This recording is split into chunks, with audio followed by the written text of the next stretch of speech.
So we have to prepare for a more angry world. And how to prepare? It means to take the necessary action to create a fairer world. The difference of this fourth industrial revolution is it doesn't change what you are doing. It changes you. If you take genetic editing, right. Just as an example, it's you who are changed. Yeah. And of course, this has a big impact on your identity. Yeah. And offers certain kinds of possibilities that have to be careful about. You know, when you began to do that kind of gene editing, some people worry that you are changing what it means to be human. That's the problem. And of course, the new industrial revolution offers us many opportunities, but it raises manifold questions on the ethical, but even legal implications. And we have to be prepared for it. And that's what we want to do in Davos. But then the next step could be to go into a prescriptive mode, which means you do not even have to have elections anymore, because you can already predict, and afterwards you can say, why do we need elections? Because we know what the result will be. But still, pay insufficient attention to the frightening scenario of a comprehensive cyber attack, which would bring to a complete halt to the power supply, transportation, hospital services, our society as a whole. The COVID-19 crisis would be seen in this respect as a small disturbance in comparison to a major cyber attack. To use the COVID-19 crisis as a timely opportunity to reflect on the lessons the cybersecurity community can draw and improve our preparedness for a potential cyber pandemic. History is truly at a turning point. We do not yet know the full extent and the systemic and structural changes which will happen.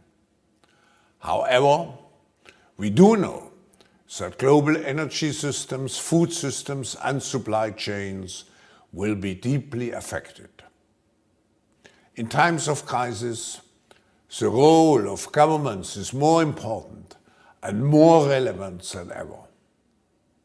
What is also needed is a summit like this one to go beyond crisis management and to look into constructive ways we can build our common future.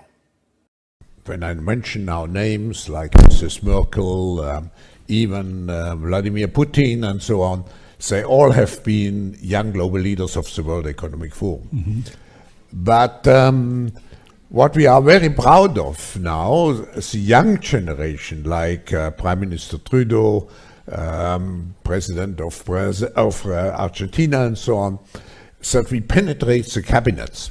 So yesterday I was at a reception for Prime Minister Trudeau, and I know that half of this cabinet, or even more half of this cabinet, are actually young global leaders of the World Economic Forum. Is the fourth industrial revolution a job destroyer or a job creator? It is certainly short-term job destroyer, because one of the characteristics of the fourth industrial revolution compared to the previous revolutions is the speed. It's like a tsunami. In Davos, for example, we were sometimes accused of rigorous globalization. More than sometimes. Yes, but this is a misconception. Fragmented global architecture is not fit anymore for purpose in the 21st century. It's high time for a great reset. Change is not happening. We have a choice to stay passive and see the negative trends unravel: inequality, polarization, nationalism, racism.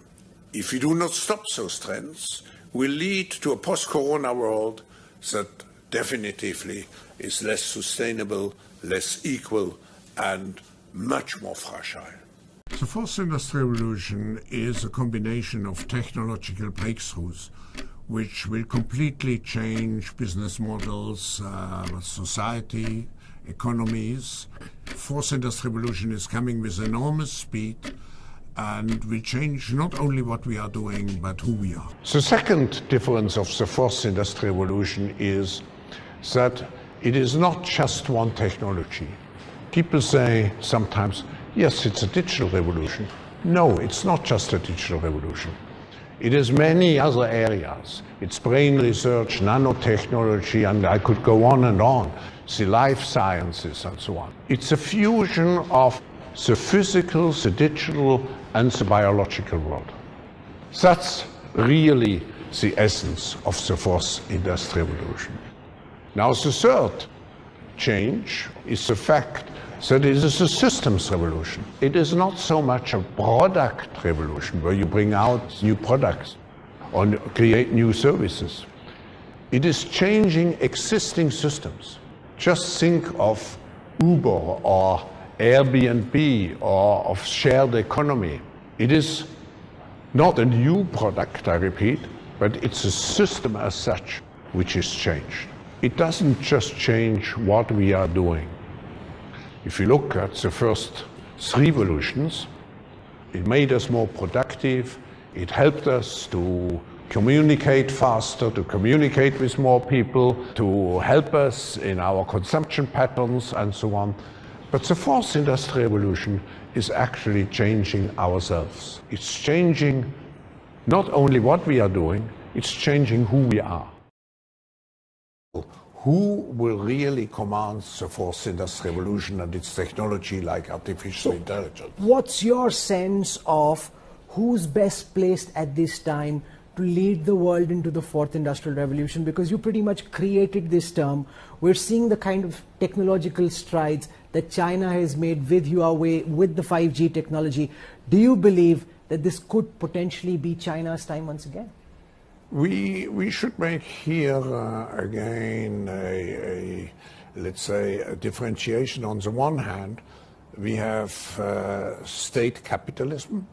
On the other hand, we have shareholder or private capitalism. So it's a clash between two systems.